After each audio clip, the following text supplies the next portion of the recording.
संचालन के लिए मुझे लगता है 50 साल बोलने के लिए साल का संचालन होगा। चलिए, लेकिन मुझे खुशी है कि आप सब लोग सीख रहे हैं, अनुशासन भी सीख रहे हैं। आज जो देखने को मिला कि अनुशासन भी बहुत अच्छा है।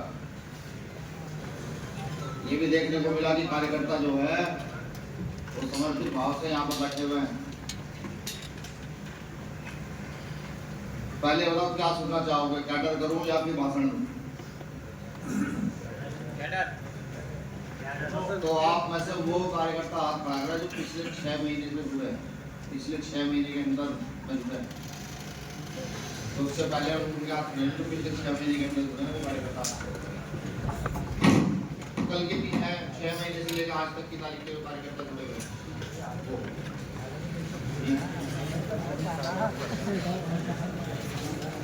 ठीक है, देखिए हमारे 2 छोटे भाई थे क्रांतिकारी मोदी, सुरेंद्र कटारिया, मोनू भाई, जो आज हमारे बीच नहीं है। उनके काम में कभी कमी नहीं रही, लगातार सोशल मीडिया के माध्यम से देखा जाता है। आज का जो स्थापना दिवस है, आज के स्थापना दिवस सभी पदाधिकारी कार्यकर्ता जो संगठन आंदोलन का काम करते हुए हमारे बीच से चले गए, उन सभी को मैं यहाँ पर याद करता हूँ, अपनी ओर से श्रद्धासुमन अर्पित करता हूँ। साथियों, भीम आर्मी परिवार जिसको बहुत कष्टों मुसीबतों के बाद खड़ा किया गया, ना जाने कितने मुकदमे, कितनी लाठियां, कितने डंडे खाने वाले को खड़ा किया गया, इसका खड़ा होना तय था, क्योंकि प्रकृति भी अपना संतुलन बना के रखती है।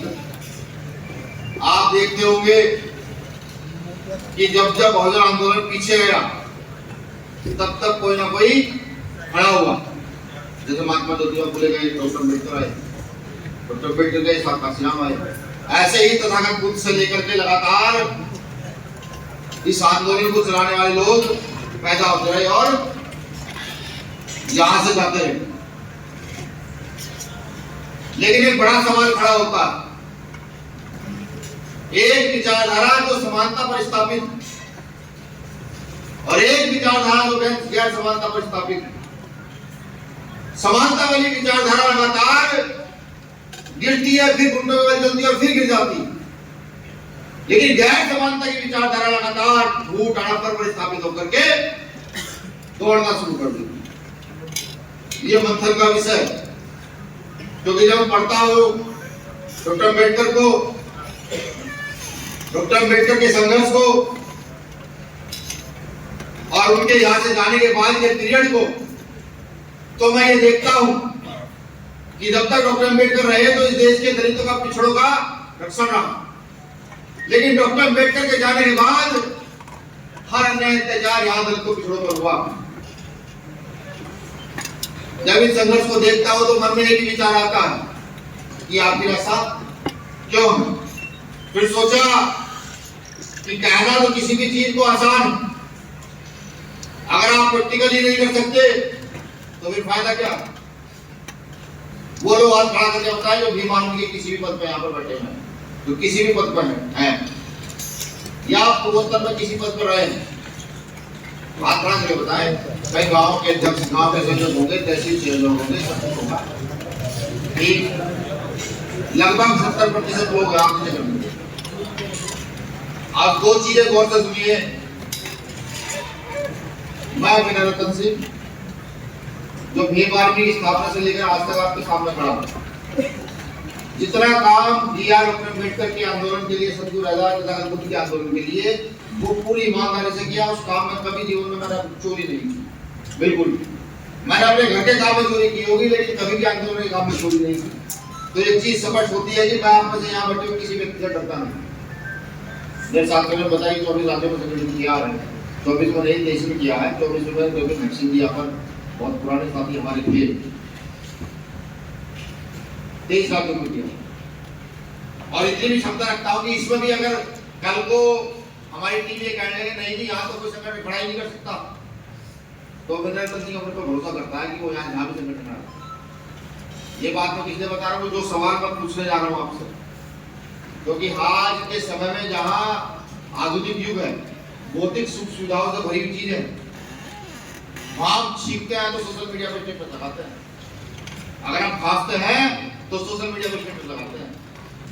सिर्फ भीम आर्मी के पदाधिकारी, आजाद समाज पार्टी के पूर्व के पदाधिकारी हाथ खड़ा करके ये बताए जिन्होंने 5 मीटिंग पिछले महीने की, सोशल मीडिया चेक करो, 1 2 3 4 नहीं, आपसे तो कुछ ले रहा ही नहीं, आपका क्या 4 5 6। देखिए स्पष्ट है कि भाषण देना, अच्छा भाषण देना अच्छी बात। अगर आपको भाषण देना नहीं आता, आप किताब पढ़नी स्टार्ट कर दीजिए और शीशे के सामने बोलना शुरू कर दीजिए, तो आप एक दिन इतने अच्छे वक्ता होंगे कि आपसे अच्छा वक्ता कोई होगा नहीं। लेकिन व्यवस्था चलाना वो एक अलग बात है। व्यवस्था चलती कब? आप क्या समझते हैं कि मैं राष्ट्राध्यक्ष की पदवी ले लूं और आराम से ऐसा आराम करूं? मुझे नहीं लगता किसी प्रदेश में मैं चला जाऊं और प्रदेश अध्यक्ष को कहूं कि मुझे ये सुविधा चाहिए, उसकी हिम्मत होगी वो मना कर देना ही वो देगा, क्योंकि मैं संगठन का मुखिया हूं। लेकिन मैं कभी अपने काम से चोरी किससे नहीं करता, क्योंकि मैं जानता हूं डॉक्टर अम्बेडकर का आंदोलन 20 साल 30 साल चलता है, फिर दोस्त हो जाता है, फिर कोई खड़ा होता, फिर 20 साल चलता है, फिर दोस्त हो जाता है। इसलिए इसलिए कि हमने अपने काम में निकम्मापन शुरू कर दिया, हम पदों के आदी हो गए, हम व्यवस्था परिवर्तन जिनको करना चाहिए था वो व्यवस्था में लिप्त हो गए हैं, परिवर्तन की बात नहीं सोच रहे। ये भीम आर्मी का 9वां स्थापना दिवस है और मैं लिख कर देता हूं कि अगर इसके सीनियर नेता काम क्यों नहीं करते तो जिन चंद्रशेखर आजाद भाई का नाम आप 50 बार ले रहे कि वो सांसद है, वो सांसद है, वो सांसद है, वो संसद कभी नाम काम करते। और भीम आर्मी का कोई भी कार्यकर्ता, कोई भी नेता, वो चाहे छोटे स्तर का क्यों नहीं, अगर वो महीने में 5 मिनट नहीं कर पा रहा है तो क्या उसको भीम आर्मी का पदाधिकारी बढ़ने का अधिकार है? ये गुलाम मंच मैं जानता हूं, हर व्यक्ति अपना परिवार बनाने की बात करता, वो सोचता उसका संगठन बहुत मजबूत, लेकिन मैं अपने संगठन को मैं सदस्य करने की बात किसलिए कर रहा हूं कि अगर आज हमें समझ ना आया तो 10 साल बाद 20 साल बाद हमारा वही हसन होगा जो पहले से हमारे आंदोलनों का हुआ। फिर एक आदमी को आकर बैठेगा, वो हमको चलाना शुरू करेगा और फिर धीरे धीरे पूरे आंदोलन को खा जाएगा। ये पहली बार नहीं हुआ। इतिहास पढ़िए इस देश से, वो तो राज समाप्त कैसे हुई पढ़िए। यहाँ जो आज ये जिन्हें बहुजन कहा जाता है, ये उस समय के बोल दिए हैं, वो चाहे मुस्लिम क्यों ना हो, वो दलित क्यों ना हो, पिछड़ा क्यों ना हो, जब पढ़ाएंगे 1000-2000 साल तो पता लगेगा कि पूरे कौन, तभी आंदोलन समाप्त। अगर आज भी ऐसा करना चाहते हो तो मुझे लगता है कि मुझे इस स्थापना दिवस की बधाई देने का कोई अधिकार नहीं। और अगर ये चाहते हो कि नहीं ये स्थापना दिवस हर साल इसी प्रचंड ताकत के साथ मनाया जाए और मजबूती के साथ बनाया जाए, तो मेरे भाई सिर्फ एक ही तरीका है, गांव-गांव जाकर अपनी कमेटी का निर्माण करना, अच्छे बहनों को, अच्छे भाइयों को लाकर संगठन में जोड़ना, अच्छे लोगों से इस व्यवस्था को चलाना और लगातार कैडर के माध्यम से अपनी बातों को रखते रहना। मैं काशीराम साहब को जब सुनता हूँ, उनके लोकसभा की स्पीच सुनता हूँ, तो बता क्या है, वो कभी बंगाल के चंडालों की बात कर रहे हैं, कभी महाराष्ट्र में वो रेप की बात कर रहे हैं, कभी डॉक्टर अम्बेडकर के संघर्ष की बात कर रहे हैं। उनका कौन मिलाकर निचोड़िए कि काशीराम साहब संसद में खड़े होकर के भी सिर्फ बहुजन आंदोलन के कैडर की बात कर रहे हैं, दूसरी कोई बात नहीं कर रहे। आज अब चीख चीख करके उनका सबका नाम लिए जा रहे हैं। अच्छा लगता है जब मैक्सिनी जोर से भाषण देते हैं, अच्छा लगता है जब एग्जाम आकर शेरोशायरी करते हैं, अच्छा लगता है जब प्रदेश अध्यक्ष स्टूडेंट फेडरेशन के भीम आर्मी के बहुत अच्छी बात करते हैं, जिला के बहुत प्रचंडता के साथ बोलते हैं। लेकिन तब दुख होता है कि सामाजिक शक्ति बढ़ने के साथ साथ जब राजनीतिक शक्ति का निर्माण की बात आए तो हमारा कार्यकर्ता, हमारा पदाधिकारी चंद लालच की ओर भाग जाता। वो मान जो 5 सदियों से हुआ वो मान महसूस कीजिए, वो 5 मिनट डॉक्टर अम्बेडकर का हुआ वो महसूस कीजिए।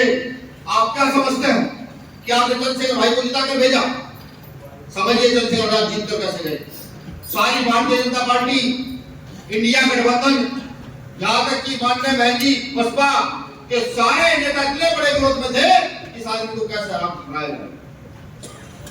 आप सब लोग इकट्ठा हो गए, आप सबने पैसे दी, अनाज दिया, वहां मेहनत की पड़े रहे, तब जाके चंद्रशेखर आजाद जी को जिता कर भेजा। यानी कि लोकतंत्र का सही मकसद क्या था, लोकतंत्र के माध्यम से जीत के कैसे जाया जा सकता है, अगर आज किसी ने बताया तो भाई चंद्रशेखर आजाद होता है। ना किसी नेता से कोई सेटिंग, ना कोई दादा परदादा की दी हुई विरासत, नहीं कुछ। आप लोगों ने देखा कि चंद्रशेखर आजाद जी गए, जय भीम मुक्ता से बात शुरू करते हैं, जय भीम, जय संविधान, जय मंडल, जय जवाहर, जय जनता, जय लोकतंत्र से बात खत्म करते हैं। लेकिन आपने ये भी देखा कि वहां एक व्यक्ति कहता है कि सारा भाषण यही दोगे। आपने ये भी देखा कि चंद्रशेखर आजाद ने पढ़ कर जवाब दिया, हम भाषण नहीं दूंगा, लेकिन उसमें उसके बीच में अपमान तो अक्सर देख नहीं पाए। वहां जो पक्ष विपक्ष के सारे लोग बैठे थे, एक आदमी ने ये नहीं कहा कि हाँ ये व्यक्ति बोलने आया है और सुनकर आधा बोलने के लिए आया। एक व्यक्ति ने ये नहीं कहा, एक व्यक्ति ने मेज नहीं थपथपाई कि नहीं हम चंद्रशेखर आजाद के साथ खड़े हैं। ये अपमान नहीं तो क्या? एक व्यक्ति लोकतंत्र की परिभाषा में संघर्ष कर जाता है, जहां रिक्शा चलाने वाले, मजदूरी करने वाले, खेती करने वाले के साथ खड़े होते हैं, और वो लोग एक मिनट में इजाजत दें कि भाई तुम्हारा सारा भाषण यही दो घंटे। अपमान है, इस अपमान को महसूस करना शुरू करो। जब तक ये अपमान महसूस नहीं करोगे तब तक जो है व्यवस्था बदलेगी नहीं। मैं उस दिन सो नहीं पाया, मैं बार-बार मेरी दिमाग में एक ही चीज बन रही थी कि नहीं एक एमपी से कुछ नहीं होगा। वहां एमपीओ की घड़ी लगानी पड़ेगी, और जब एमपीओ की घड़ी लगानी पड़ेगी फिर किसी की हैसियत ये कहने के लिए कि भाषण नहीं दिया जाए, हमारी मर्जी की भाषण देंगे, चाहे वहां अपनी कविताओं के माध्यम से, गानों के माध्यम से, आंदोलन के माध्यम से, गान के माध्यम से वहां खड़े होकर उनको सुनाएं। ये तभी होगा, तब दिल में आग लगेगी, तब होगा। एक बात अगर मोटी-मोटी सी बताऊं कि अगर दादा की गाल पर कोई चाटा मार दे तो बात सदियों याद रहती है। दादा की गाल पर लगे चाटे को बाप बना कर जाता है, पोता बना कर जाता है, बेटा बना कर जाता है। हम भूल गए, वो चाटे भूल गए कि डॉक्टर अम्बेडकर पढ़कर जाते हैं, बड़ोदरा में नौकरी करते हैं, वहां के पार्चुन का सामान उठा कर बाहर फेंक देते हैं कि नहीं ये छूत है, वो चाटा भूल गए। काशीराम साहब का वो संघर्ष कि रात को सोने के लिए कुछ नहीं मिला तो सूखी रोटी उठाई और किसी का भी कपड़ा उड़कर सो गए, वो संघर्ष भूल गए। काशीराम साहब के संघर्ष को याद करो। महात्मा ज्योतिबा फुले का वो संघर्ष कि अटूट धन संपदा महात्मा ज्योतिबा फुले के पास थी, लेकिन एक घटना ने जीवन परिवर्तन किया और इस देश के अछूतों के लिए पूरा जीवन अपना संघर्ष को गुजार दिया। ये सब चीजें हम भूल गए। चलिए मैं मानता हूँ कुछ लोगों को तो जानकारी नहीं है, लेकिन भीम आर्मी का वो पदाधिकारी जो 5 साल 7 साल से काम कर रहा था, वो क्या कर रहा था? जब मुझसे कोई सवाल करता है कि आपकी इतनी बड़ी यूनिट है, आप चाहे तो कुछ भी कर सकते हैं, आप चाहे तो व्यवस्था बदल